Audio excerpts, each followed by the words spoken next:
আচ্ছা, মার কাছে যখনই আমরা কথা বলতে যাই, যখনই আমি শুনছি যে এই জমিটা বিক্রি করবে, তখনই আমি মার কাছে গেছিলাম যে মা, যা হয়েছে হয়েছে, বাদ দেন, যেভাবে আছে ওইভাবে থাকেন, আমরা তো কোনো ডিস্টার্ব করতেছি না আপনাকে, আপনিও আপনি আপনার মতো থাকেন, আমরা আমাদের মতো থাকি, তো জায়গা জমি বিক্রি করার দরকার নাই, কিছুদিন থাকেন।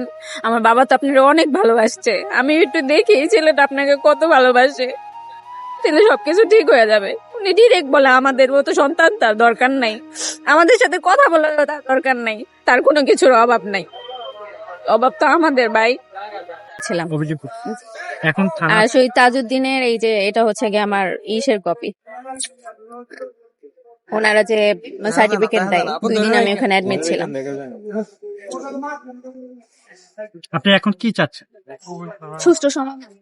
আমি আর আসলে এভাবে হইতে পারতেছি না, আমি ভাই বোন নিয়ে একটু শান্তিতে থাকতে চাই, আমার ওইটাই হচ্ছে গেল লাস্ট সম্বল, ওই বাড়িটা ছাড়া তেমন কিছু নাই আমার। এখন আমি যদি ওই বাড়িটাও ছেড়ে দিই, আমার ভাই বোন নিয়ে থাকার জায়গা নেই। আপনার মা, আপনার তো মা, হ্যাঁ, আমার মার মা। উদ্দেশ্যে কিছু বলার আছে? মার উদ্দেশ্যে বলার এতটুকুই আছে, সে ভালো থাক, কিন্তু আমাদের আর এরকম হ্যারাসমেন্ট না করুক, অত্যাচার না করুক, সে তার জায়গায় ভালো থাক, আমি আমাদের জায়গায় ভালো থাকতে চাই, আর কিছু না। একজন মায়ের জায়গা থেকে, মা তো খুব সম্মানের জায়গা, মায়ের জায়গা থেকে মায়ের মামলায় আপনি এই জেলে, ভাই, এটা হচ্ছে কষ্টের, আর কিছুই হইতে পারে না জীবনে। জেলখানা কি জিনিস যে গেছে সেই বলতে পারবে যে জেলখানা কি জিনিস। আমি আমার শত্রুপক্ষের জন্য দোয়া করব না যে সে কখনো জেলখানা যাক। সে আমাকে পাঠাইতেছিল মানুষ, ওইখানকার বিএনপির অনেক সদস্যই আইসা এবং আমাদের এলাকার অনেককার নামিগণী লোক আইসা ওনাকে অনেক রিকোয়েস্ট করলো যে মেয়েটারে নিয়ে যাইতে দিস না, তুই একবার খালি বল যে মেয়েটারে যেন না নিয়ে যায়। উনি ডিরেক্ট বলতেছে যে এটা কোর্ট সমাধান করবে, এটা তোমাদের সমাধান করতে হবে না, আমি ওরে ফাঁসিতে লটকে ছাড়বো। মানে আপনার বাবা যখন বেঁচে ছিল বা আপনি ছোট ছিলেন তখনকার মা আর এখনকার মার ভিতরে আপনি পার্থক্য আমি কি? চিন্তাই করতে পারি না যে ওই মা এই মা, আমি চিন্তাই করতে পারি না, তার রূপই চেঞ্জ হয়ে গেছে, টোটাল চেঞ্জ। স্মৃতি আছে ভাই, অনেক স্মৃতি আছে, কারণ ওনার সাথে আমি অনেক ফ্রি ছিলাম, এলাকাবাসী সবাই জানতো যে আমরা অনেক ফ্রি ফ্রেন্ডলি, এবং আমাদের ফ্যামিলি একটু আলাদা, সবাই মানে ভালোবাসতো, কিন্তু সে যে এইভাবে চেঞ্জ হবে কেউ এটা নিতেই পারতেছে না।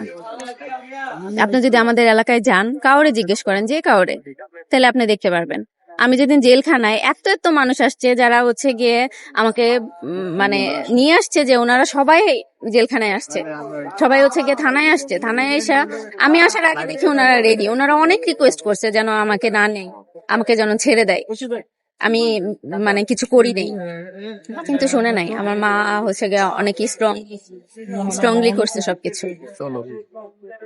আমি এর মধ্যে দেখতেছি না, মাও যে এমন হয় আমি চিন্তা করতে পারি না। আমি মানুষের মা দেখলে এখন আমার হিংসা লাগে, আসলেই কি ওদের মা আর আমার মা তফাৎ, নাকি আমার মা এক্সেপশনাল, বুঝতে পারি না আমি। কি যে ভাই, আপনারা যেহেতু সব জায়গায় মানে এই জিনিসটা অনেক ছড়াইছে, যে সুষ্ঠু সমাধান হোক, আমি আমার যে সরকারেরও দৃষ্টি আকর্ষণ করব যেন আমাদের প্রতি ন্যায় বিচার হয়। আমি এখন পর্যন্ত কোনো পদক্ষেপ নেই। আমি চেয়েছিলাম হয়তো বা এটা নর্মালি সমাধান হয়ে যাবে, আমি তার কোনো কিছু চাচ্ছি না, তার জমিও চাচ্ছি না, আর কোনো কিছুই চাচ্ছি না, আমি আমারটাই বুঝে যাচ্ছি, আমারটাই যেন সে আর মানে হস্তক্ষেপ না করে। আপনার ছোট ভাই কোথায় থাকে? আমার সাথেই থাকে, এখন মাদ্রাসায়, মানে মাদ্রাসায় পড়াশোনা করে, তো এই তো জব করি, ছোট বোন বা আমি দুইজনেই ওইভাবে মেনটেন করি। ছোট বোন তো পড়াশোনা করে, ওইভাবে মেনটেন হয় আর কি। সত্যি কথা বলতে যে ওনারা অনেক সাপোর্ট করছে আমাকে এখন পর্যন্ত। আমার শ্বশুর বাড়িতে তেমন কেউ নাই, আমার শাশুড়ি আছে, আমার শ্বশুর আগেই মারা গেছে। আমার শাশুড়ি বলে না যে এক মা চলে গেলে হয়তো বা আরেক মা সাপোর্ট করে, আমার শাশুড়ি অনেক ভালো মানুষ, সে আমাদের 3 ভাই বোনকে মানে নিজের ছেলে মেয়ের মতো আদর করে। আমি যতটুকু চিন্তা না করি সে তার চেয়ে বেশি চিন্তা করে ওদের জন্য। আপনি বললেন না কিভাবে ম্যানেজ করি, মানে অর্ধেক ম্যানেজ সেই করে, আমার কিছু করতে হয় না। ওরা কি খাবে, কোন খাবারটা পছন্দ করে সেটা পর্যন্ত, ঈদটা পর্যন্ত আমি গাজীপুর করতে পারি নাই। 16 তারিখে ওরা আমাকে হুমকি দিয়ে বাসা থেকে বের করে দিছে, আমি 2 ভাই বোন নিয়ে ঈদটা সহ আমি ঢাকায় করছি আমার শাশুড়ির সাথে। আপনি